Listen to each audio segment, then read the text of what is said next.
ಲೋಕಸಭಾ ಚುನಾವಣೆಗೆ ಅಭ್ಯರ್ಥಿಗಳ ಪರ ಪ್ರಚಾರ ಮಾಡಲು ಜೆಡಿಎಸ್ 40 ಸ್ಟಾರ್ ಪ್ರಚಾರಕರ ಪಟ್ಟಿಯನ್ನ ಬಿಡುಗಡೆ ಮಾಡಿದೆ. ಪ್ರಚಾರಕರ ಪಟ್ಟಿಯಲ್ಲಿ ಸಚಿವರು, ಶಾಸಕರು, ಪದಾಧಿಕಾರಿಗಳ ಪಟ್ಟಿ ಮಾಡಲಾಗಿದೆ. ಪಟ್ಟಿಯಲ್ಲಿ ಜೆಡಿಎಸ್ ವರಿಷ್ಠ ಎಚ್.ಡಿ. ದೇವೇಗೌಡ, ಸಿಎಂ ಕುಮಾರಸ್ವಾಮಿ, ಜೆಡಿಎಸ್ ರಾಜ್ಯಾಧ್ಯಕ್ಷ ಎಚ್. ವಿಶ್ವನಾಥ್, ಎಚ್.ಡಿ. ರೇವಣ್ಣ, ಅನಿತಾ ಕುಮಾರಸ್ವಾಮಿ, ಭವಾನಿ ರೇವಣ್ಣ, ಸೂರಜ್ ರೇವಣ್ಣ ಸೇರಿದಂತೆ 8 ಜನ ಗೌಡ್ರ ಕುಟುಂಬದವರೇ ಸ್ಟಾರ್ ಪ್ರಚಾರಕರಿದ್ದಾರೆ. ಮಂಡ್ಯ ಲೋಕಸಭಾ ಕ್ಷೇತ್ರದ ಅಭ್ಯರ್ಥಿ ಪುತ್ರ ನಿಖಿಲ್ ಪರ ಶಾಸಕಿ ಅನಿತಾ ಕುಮಾರಸ್ವಾಮಿ ನಾಗಮಂಗಲ ವಿಧಾನಸಭಾ ಕ್ಷೇತ್ರದಲ್ಲಿ ಪ್ರಚಾರ ನಡೆಸಿದ್ದಾರೆ. ಕ್ಷೇತ್ರದ ಗುಡಿದೊಡ್ಡಿಯಲ್ಲಿ ಅನಿತಾ ಕುಮಾರಸ್ವಾಮಿ ಅವರಿಗೆ ಮಡಿಲು ತುಂಬಿ ಗ್ರಾಮದ ಮುತ್ತೈದೆಯರು ಸ್ವಾಗತಿಸಿದ್ರು.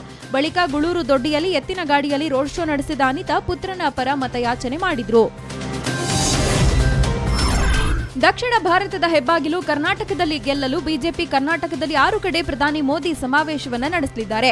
ಏಪ್ರಿಲ್ 8ರಂದು ಬೆಳಗ್ಗೆ ಚಿತ್ರದುರ್ಗದಲ್ಲಿ, ಮಧ್ಯಾಹ್ನ ಮೈಸೂರಿನಲ್ಲಿ, ಏಪ್ರಿಲ್ 13ರಂದು ಬೆಳಗ್ಗೆ ಮಂಗಳೂರಿನಲ್ಲಿ, ಸಂಜೆ ಬೆಂಗಳೂರಿನಲ್ಲಿ, ಏಪ್ರಿಲ್ 18ರಂದು ಬೆಳಗ್ಗೆ ಚಿಕ್ಕೋಡಿಯಲ್ಲಿ, ಮಧ್ಯಾಹ್ನ ಗಂಗಾವತಿಯಲ್ಲಿ ಸಮಾವೇಶ ನಡೆಸಲಿದ್ದಾರೆ.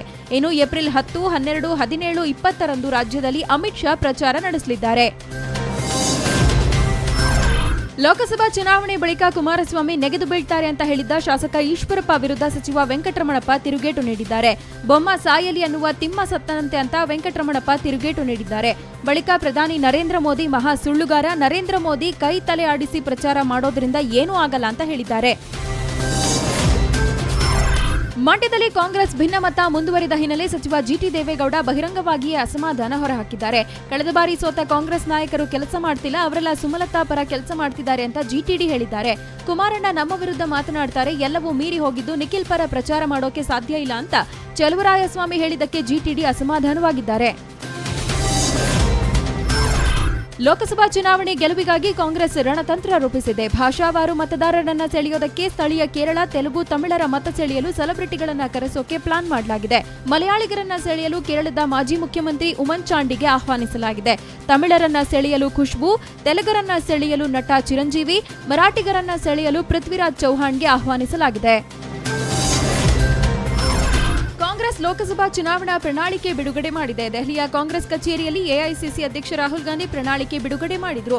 ಹಮ್ ನಿಭಾಯೆಂಗೆ ಹೆಸರಲ್ಲಿ ಬಿಡುಗಡೆಯಾದ ಪ್ರಣಾಳಿಕೆಯಲ್ಲಿ ನ್ಯಾಯ ಯೋಜನೆ ಸೇರಿ ಪ್ರಮುಖ 5 ಭರವಸೆ ನೀಡಲಾಗಿದೆ. ರೈತರು, ಬಡವರು ಹಾಗೂ ಅಲ್ಪಸಂಖ್ಯಾತರನ್ನೇ ಗುರಿಯಾಗಿಸಿಕೊಂಡು ಕಾಂಗ್ರೆಸ್ ಪ್ರಣಾಳಿಕೆಯಲ್ಲಿ ಭರಪೂರ ಭರವಸೆ ಹರಿಸಿದೆ. ಚುನಾವಣೆ ಹೊತ್ತಿನಲ್ಲಿಯೂ ಪ್ರಧಾನಿ ನರೇಂದ್ರ ಮೋದಿ ವಿದೇಶ ಪ್ರವಾಸ ಮಾಡಿದ್ದಾರೆ. ಅರಬ್ ಸಂಯುಕ್ತ ಸಂಸ್ಥಾನಗಳ ರಾಜಧಾನಿ ಅಬುಧಾಬಿಯಲ್ಲಿ ತಲೆ ಎತ್ತಿದ ಮೊದಲ ಹಿಂದೂ ದೇವಾಲಯದ ಉದ್ಘಾಟನೆ ನಡೆಸೋಕೆ ಮೋದಿ ಅಲ್ಲಿಗೆ ತೆರಳಲಿದ್ದಾರೆ ಎನ್ನಲಾಗಿದೆ. ಇದರ ಉದ್ಘಾಟನೆ ಇದೇ ಏಪ್ರಿಲ್ 20ರಂದು ನಡೆಯಲಿದೆ. ರಂಜಾನ್ ಸಂದರ್ಭದಲ್ಲಿಯೇ ದೇಗುಲದ ಉದ್ಘಾಟನೆ ಇದ್ದು ಪ್ರಧಾನಿ ಅಬುಧಾಬಿಗೆ ತೆರಳುವ ಸಾಧ್ಯತೆ ಇದೆ. ಯೋಗರಾಜ್ ಭಟ್ ನಿರ್ದೇಶನದ ಪಂಚತಂತ್ರ ಸಿನಿಮಾ ರಾಜ್ಯಾದ್ಯಂತ ತೆರೆಕಂಡು ಹೌಸ್ಫುಲ್ ಪ್ರದರ್ಶನ ಕಾಣ್ತಿದೆ. ಚಿತ್ರಕ್ಕೆ ತೆಲುಗು ಹಾಗೂ ಹಿಂದಿಯಿಂದಲೂ ಭಾರಿ ಬೇಡಿಕೆ ಬಂದಿದೆ. ತೆಲುಗಿನಲ್ಲಿ ಆಂಧ್ರ ವರ್ಸಸ್ ತೆಲಂಗಾಣ ಅಥವಾ ಜುಗಲ್ಬಂದಿ ಅಂತ ಟೈಟಲ್ ಇಡೋಕೆ ಪ್ಲಾನ್ ಮಾಡಲಾಗಿದೆ. ಈಗಾಗಲೇ ಚಿತ್ರ ಹಿಂದಿ ಹಾಗೂ ತಮಿಳಿನಲ್ಲಿ 20 ಕೋಟಿಗೆ ಡಬ್ಬಿಂಗ್ ರೈಟ್ಸ್ ಪಡ್ಕೊಂಡಿದ್ದು, ಜಿ ಕನ್ನಡ ವಾಹಿನಿ 1.50 ಕೋಟಿಗೆ ಸ್ಯಾಟಲೈಟ್ ಹಕ್ಕು ಪಡೆದಿದೆ.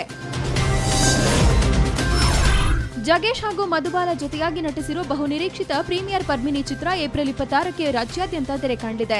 ಈಗಾಗಲೇ ಚಿತ್ರತಂಡ ಟೀಸರ್ ಹಾಗೂ ಕೆಲ ಲಿರಿಕಲ್ ಸಾಂಗ್ ರಿಲೀಸ್ ಮಾಡಿದ್ದು, ಟ್ರೇಲರ್ ಕೂಡ ಲಾಂಚ್ ಮಾಡಿದೆ.